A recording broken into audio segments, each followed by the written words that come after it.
Haridusministeerium on koolivõrgu korrastamise osas võtnud eesmärgiks esmases järjekorras pidada läbirääkimised nende koolidega, kus õpib alla 40 õpilase. Lääne-Nigula vallas asuvas Kullamaa keskkoolis on sellel aastal gümnaasiumi nimekirjas täpselt nii palju noori, mis tähendab, et lähiaastatel peaksid nad gümnaasiumi vastuvõttu sulgema.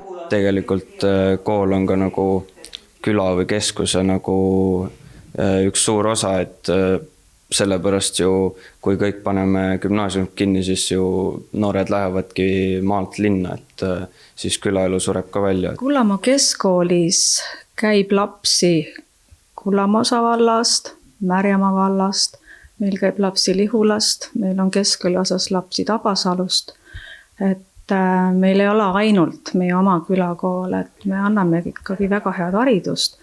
Ja seda on üle Eesti kuulda olnud. Meil on olemas õpilased, kes vajavadki võib-olla rohkem individuaalset lähenemist ja kellel ei sobi suured koolid. Ja ma nagu julgen väita, et maakoolid ei ole sellepärast viletsamad, et siin on vähem õpilasi. Meie Haridus-Teadusministeeriumis täna näeme, et Eesti kohalikel omavalitsustel on gümnaasiumi astmeid, mis tulevikus ei pruugi olla jätkusuutlikud erinevatel põhjustel.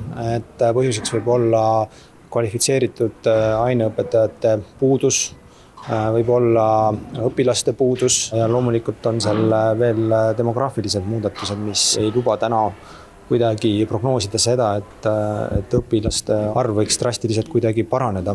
Meie koolivõrgu peamine probleem on täna see, et ka poolikud klassikomplektid nõuavad raha ja inimressursse. Need on aga piiratud. Kvalifitseeritud õpetajaid pole piisavalt ning koolimajade ülalpidamine on kohalike omavalitsuste jaoks kulukas. Päeva lõpuks ei saa Haridusministeerium aga kellelegi dikteerida, et kool tuleb sulgeda. See on iga omavalitsuse enda otsus. Lõpuks jääb meile ikka see küsimus, et mille eest siis võideldakse.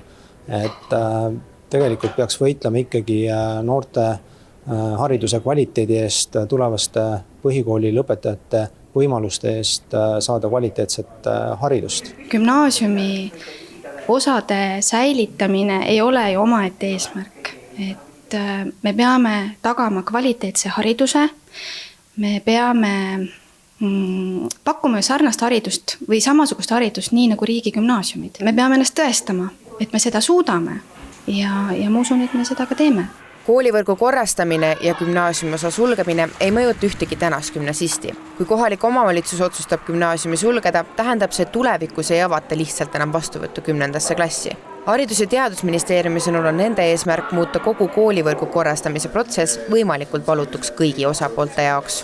Kõikide koolide puhul, kõikide omavalitsuste puhul tehiolud on väga erinevad ja seal ongi vaja tegelikult täna rääkida sellest, et kas tulevikus me peame näiteks õpilaskodukohti juurde looma, kas me peame ümber korraldama kuidagi transpordivõrgustikku või on mingid muud alternatiivid võimalikud. Et selles mõttes ette ei tasu muretseda ja ma arvan, et kooli asukohast olulisem on ikkagi see õppekvaliteet, mida me soovime Eesti õpilastele tagada.